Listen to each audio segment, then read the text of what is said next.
bi sonn lañ def noor ak nawet dañuy sonn bu nawet bi ñëwee nag da ngay gën a am problème clients yi ñëpp ay am problème dañuy teggi def luñ ne oto yi chaque jour si paan lañ dëkk réparé nañ ba sonn ku ñu ci dimbale nag nañu jël fii ba ndàngal ma télé bi yàgg na ay ati at kenn mënu koo defar dañoo bëgg nag ngeen dimbale ñu si ngir yàlla ak yonent bi rek ngeen jàpp ci jàppale clients yi jàppale ñëpp jàppale askan wi il faut voyage bi mën a yomb population bi ñëpp mën a kontaan télé bi moom fi ay kàmb kese la ay paxi kese ay ati at mu ngi fi kenn mënu laa wax ñaata at la fi nekk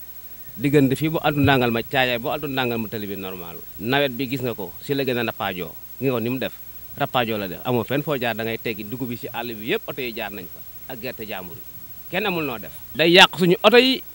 chaque jour nga jënd ñaari pono ñett chaque semaine mën ngaa sa ñaari pono yàq wala sa ñetti pono mooy loolu sonn nañ trop nag ku ñu dimbali rek la ñu bëgg ci télé bi waaw amuñu kenn nag ku dul président Macky Sall nga jàpp ci dimbali ñu defaral ñu suñu télé bi rek la ñu am amuñu leneen trafic bu baax la fu ne lay oto yi jógee oto yi dem màggal Touba fépp fi la ñuy jaar ci yoon bii soo gisee ñu koy teggi sax xëy na ni mu demee la rek mais bu njëkk ñun ñëpp oto yi fi lañ doon jaar pour dem màggali mais nag oto bu télé bu normalul oto mënu faa jaar pour dem màggal yooyu yëpp mu ngi ci télé bi daal ku ñu ci dimbale ngir yàlla ak jëmu Serigne Touba dañ jël trop ñu defaral ñu ko bu baax tey point de presse bi concernant tali bi mu nekk itam ñetti commune yoo xam ne ci APR lañ bokk commencement par Fissel ci commune u Fissel APR la bokk Ndondol ci APR la bokk Ndangalma dëkku Mor Ngom ci APR la bokk ran boobu nga xam ne nag depuis 85 sax lañ mën a wax tey suba ñuy dund yaakaar te dara mënu fee sotti moo tax tey ñu ne nañu jóg nag ngir kilifa yi nga xam ne ñoo ŋànk wàllu nguur gi di doxal actuellement ñu gestu askan bi ci wàllu jafe-jafe tali yi nga xam ne ñu ngi koy jànkonteen bokk na ci ñu doon jaar dem ba Touba ci màggal mënatul ne bokk na ci ñi nga xam ne dañ doon dem boo tiwaawoon ci gàmm mënatul am ndax li ko firndeel mooy ay pax yu xóot yoo xam ne oto bu ne dagaj dootoo génne da ngay am problème ñu bëgg a interpeller nag ministre des transports mu yey ci yab bi ak nu mu gën a gaawe ndax nag vraiment ñun ay ndaw lañu am nañu sañ-sañ nag wax lu ñu metti ci suñu ñetti communes yi muy bokk ci point boobu mooy tali bi war koo godroné ñu bëggoon nag bu fekkee mën na nekk Ngeeñan Caajaay bu fekkoon ne mën nañu koo boole ñu boole wàll ko ngir yàlla war a suulu ndax am na benn soc boo xam ne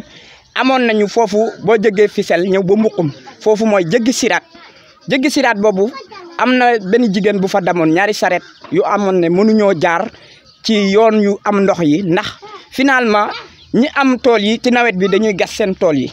ci raara bi la ñuy obligé di jaar foofu it kenn mënu faa jaar moto bu fa jaar da ngay fay. loolu nag moo ñu jaaxal dañu ne sax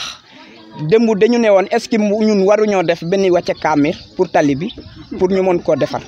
ndax dañoo yaakaar ne am na rab bu koy tere ndax chaque année ñu ñëw natt balaa ñuy natt nag dañuy am dañuy bëgg a def politique chaque élection ñu indi ñuy natt ñu natt wax natt bu élection passé ñu foteel leen surtout APR depuis 2012 gisuñu dara gisuñu suñu bopp man APR la pire et dur mais nag du teye nag ma wax leen ne nañu def le tout ngir population bi. loolu moom ñetti communes yi déggoon nañ ci nom de collectif suñu tali am na benn plateforme bu ñu ubbi nom de collectif suñu tali lañ ko tudde man bokk naa ci comité de pilotage bi 5 personnes par commune man mi bokk naa ci 5 personnes commune Fissel ñu ne lii ñuy wax buñ ko waxee te defuñu ci yeyuñu ci yab bi bu élection ñëwaat APR mënut waratu la ñëw sax di taxawalu fii dañuy xooli beneen parti boo xam ne bu gañee mën ñoo defaral suñu tali bi parce que dañoo maar ñun nag ay ndaw lañu am nañu ay waajur te fu ñu leen jaarloo ñu jaar fa. waaw keroog maa ngi doon bind ministre Oumar Youm benn message ma ne ko dañoo bëgg ñu may ñu en attendant ay kiiwu latrit ay camion latrit ñu jóg ko ci jéggi siraat bu foofu ñu mën fee jaar en attendant ñuy defar tali bi waa commune Fissel ak commune Ndangalma itam ñun itam comme Mor Ngom nekkoon na ministre des transports nekk fi boo wàcc chaque gamu mu ñëwoon fii gamu Baye Dame Lo mu ne tali bi dinañ ko defar te gisuñu ci dara ba nii mu wàcce keneen kii ñëwaat ministre Omar Youm bu xaw ma suba lay wàcc xaw ma ginnaaw suba waaye yàlla bu mu wàcc waaye taw tali bi defaruñ ko ngir yàlla war a sulu ndax ay doomu jegem lañu moom doomu jegem la na geestu doomu jegem yi ak doomu département Mbour doomu réseau Thiès doomu réseau de Diourbel am na ci solo ku la wadal nga wadal ko Paul moo ko wax asalaamaaleykum. Alpha Faye, je suis de la commune de Fissel. Je fais partie de la plateforme Sunu Tali. C'est donc une plateforme qui regroupe des représentants, particulièrement des jeunes, venant des communes de Ndangalma, Fissel,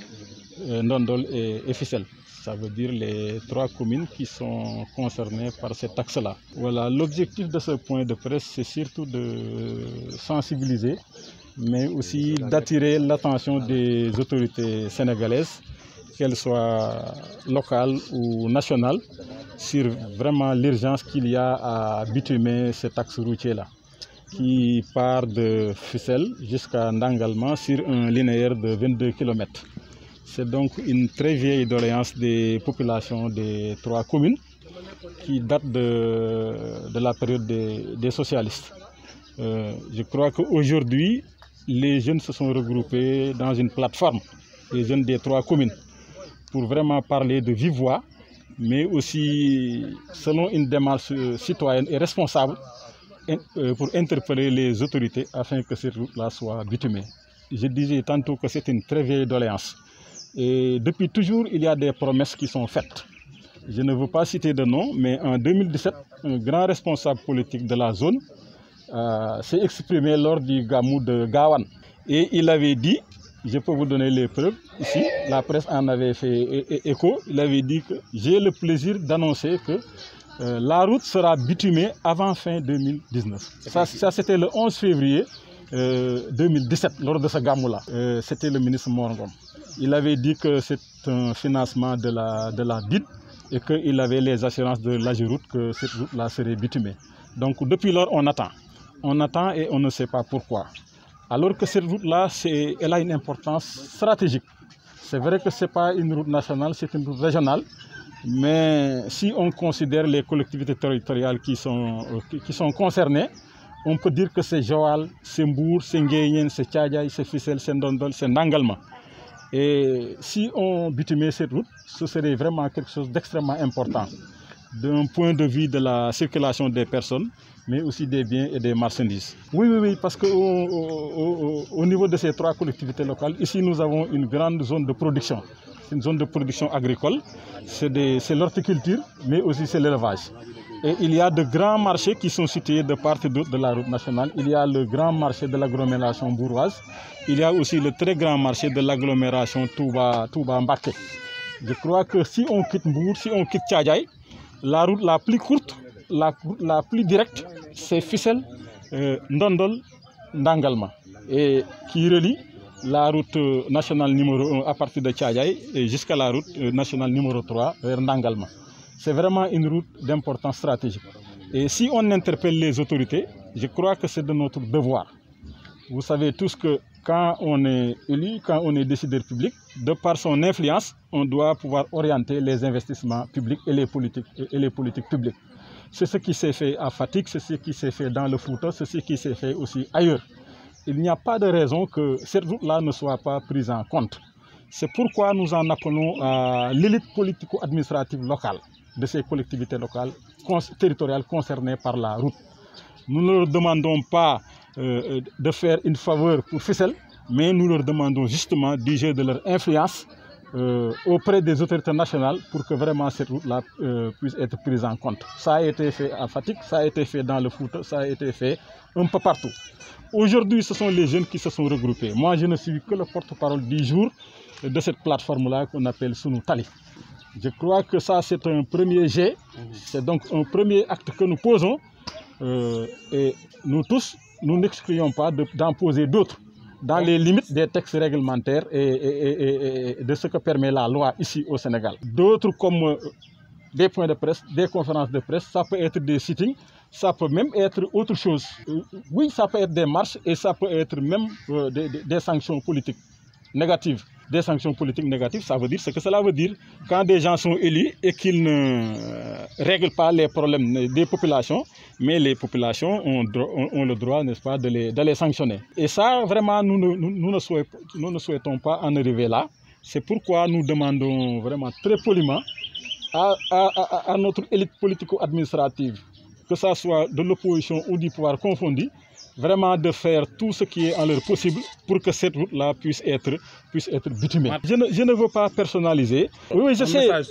sais que c'est le ministre qui gère ce secteur-là, mais il n'est pas le seul responsable politique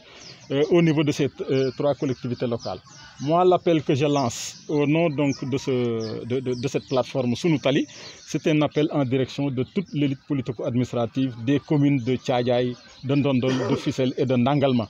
pour qu'ils puissent user de leur influence. C'est comme ça. L'influence, c'est ce qui fait marcher les choses. Nous avons fait ce que nous devons faire en tant que citoyens. On s'est mobilisé, on a médiatisé. Maintenant, le problème social, pour qu'il devienne un problème politique, il faut qu'il soit politisé. Et ça, la première responsabilité, c'est vraiment ceux qui détiennent des mandats. Ce sont ceux-là qui sont des décideurs. Moriat laa foo dëkk bàyyi ba ma lay mën a yu population ba pare maa ngi nuyu population ku ne ci turam ak santeem di leen jaajëf te di leen ñaan man Moriat maa ngi leen di ñaan ngeen xool suñu yoon bi yàqu na accident yi bari na te war na man ñun ñu fi nekk ñee leen gën a jàq ñi yor oto bi ndax gorom sa mbokk du jaar fii giro doo mën a dem doo ko mën a bàyyi foofu dangay jàpp bu muy gën loolu war na ma ne am na li ma leen di wax yëpp dafa am te kon gis ngeen yoon gisal ngeen ko seen bot kon li ma leen di wax war ngeen koo gëm man du ma wax waxu caaxaan mënuma wax ci boor nit sax booy wax ak waxu caaxaan kon bu ma leen waxee lii day des ma jaaxal te yàq nañu su tool yi mënuñu wéer gis nga yëpp tool yëpp dañoo yàqu kon maa ngi leen di jaajëf nag lu ngeen ci mën nag jàppale ñu ba yoon bi jekk def leen ko li ngeen ci mën a wax bu mu jekk def leen ko wax dëgg ak population gouvernement bi wax dëgg mën nañu dañoo ci war a jàppale ñu ngi leen di ñaan nag ci kattanu yàlla ak sëñ bi ñu ngi leen di ñaan ngir jàppale ñu yéen ñi population bi ak ministère bi ak gouvernement bi. sànq yaa ngi doon wax yoon bi moom fii sax moo tane yaa ngi doon wax. waaw fii moo tane man li ma leen di wax ci loolu moom dafa am li ma leen wax wi dafa am aw leen yoon bi dem doon ba gis ndax di ngeen mën a jàll. am na fële ci ñaari guy ya ak sama tool boobu ci bull bi jaar leen foofu boo xam ndax di ngeen mën a jàll. jaaxle rek kirti ci yoon yi rek bu mu def mën nañu ñàkk gaaw a yegg mën nañu ñàkk a mën a yegg ba barki dem sama maire bi fii la ñuy raame oto bi ba mbaa fay gi mënuñoo jàll sax kon ñag yéen ñi fi ñëw gisal ngeen seen bopp gisal ngeen seen bopp kon mën lu ñu leen ci wax lu ngeen ci mën a gis yéen a ko mën a gisandoo fu ñu dégg nga loolu rek laa ciy wax nag ñaa ngi leen di ñaan nag ngeen jàpp lu ñu bu baax a baax a baax